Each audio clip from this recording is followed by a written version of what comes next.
भारत में अगर देसी कार कंपनियों की बात करें तो हमारे दिमाग में सबसे पहला नाम महिंद्रा का आता है। महिंद्रा देश की सबसे पुरानी कार मैन्युफैक्चर कंपनी है और हाल ही में लॉन्च हुई स्कॉर्पियो एन ने इंडियन ऑटोमोबाइल मार्केट में हलचल मचा दी। आप में से कई लोगों के पास महिंद्रा की कार होगी या फिर आप महिंद्रा की कार्स में जरूर बैठे होंगे, मगर आप में से बहुत कम लोगों को ही पता होगा कि महिंद्रा की शुरुआत कार मैन्युफैक्चर के तौर पर नहीं हुई थी, बल्कि इसकी शुरुआत स्टील कंपनी के तौर पर की गई थी। दरअसल दोस्तों, गुलाम मोहम्मद और केसी महिंद्रा ने 1945 में मोहम्मद एंड महिंद्रा की शुरुआत स्टील मैन्युफैक्चर के रूप में की थी, मगर 1947 में देश के बंटवारे के समय गुलाम मोहम्मद ने कंपनी छोड़कर पाकिस्तान जाने का फैसला लिया और गुलाम मोहम्मद बाद में पाकिस्तान के पहले वित्त मंत्री भी बने थे। गुलाम मोहम्मद के कंपनी छोड़ने के बाद महिंद्रा ब्रदर्स ने कंपनी का नाम बदलकर महिंद्रा एंड महिंद्रा कर दिया, क्योंकि कंपनी को M&M के रूप में पहले ही रजिस्टर करवा चुके थे और वे दोबारा से रजिस्ट्रेशन नहीं करवाना चाहते थे। 1948 में महिंद्रा ने कार मैन्युफैक्चर का लाइसेंस सरकार से ले लिया और 1949 में कंपनी अपनी पहली गाड़ी,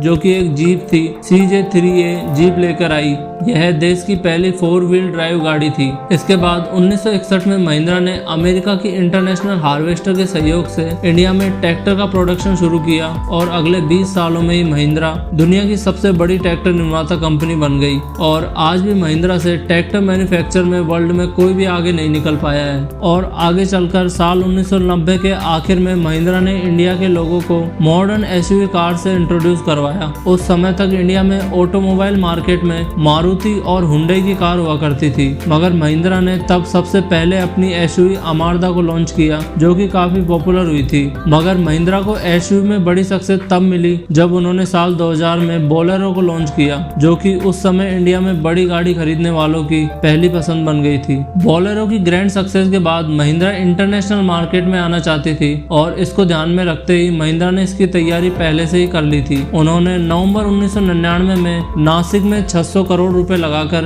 SUV के इनोवेशन और डेवलपमेंट के लिए प्रोडक्शन यूनिट लगाई, जो कि 50,000 गाड़ियां हर साल बना सकती थी। और वहीं पर बनी थी महिंद्रा की फर्स्ट जनरेशन की स्कॉर्पियो। लगभग 3 साल तक टेस्टिंग के बाद जून 2002 में महिंद्रा ने स्कॉर्पियो को लॉन्च किया। स्कॉर्पियो महिंद्रा के लिए गेम चेंजिंग SUV साबित हुई। 6 लाख प्राइस के साथ 2 इंजन ऑप्शन में स्कॉर्पियो को लॉन्च किया गया था। स्कॉर्पियो की डिजाइनिंग और इंजीनियरिंग UK के होटल व्हिटिंग ने की थी। स्कॉर्पियो की जबरदस्त पॉपुलैरिटी और फीचर्स के लिए इसे 2003 में कार ऑफ द ईयर का अवार्ड भी दिया गया था। जब स्कॉर्पियो लॉन्च हुई उससे पहले 1998 में टाटा की सफारी इंडियन मार्केट में आ चुकी थी और तब इस सेगमेंट में लोगों के पास सिर्फ 2 ही ऑप्शन की कार थी, इसीलिए स्कॉर्पियो और टाटा सफारी की राइवलरी बहुत पुरानी है। महिंद्रा ने टाइम के साथ साथ स्कॉर्पियो को अपडेट करती रही और अपने सबसे पुराने और बड़े कंपटीटर को पीछे छोड़ दिया। आज स्कॉर्पियो इंडिया की बेस्ट सेलिंग SUV कार है। बाद में इंडियन मार्केट में कई कंपनियां अपनी SUV कार्स लेकर आई, मगर स्कॉर्पियो अपनी फर्स्ट जनरेशन की कार के साथ ही इंडियन मार्केट में अब तक की टॉप सेलिंग कार बनी हुई है। जून 2022 में महिंद्रा ने स्कॉर्पियो की सेकंड जनरेशन कार लॉन्च की,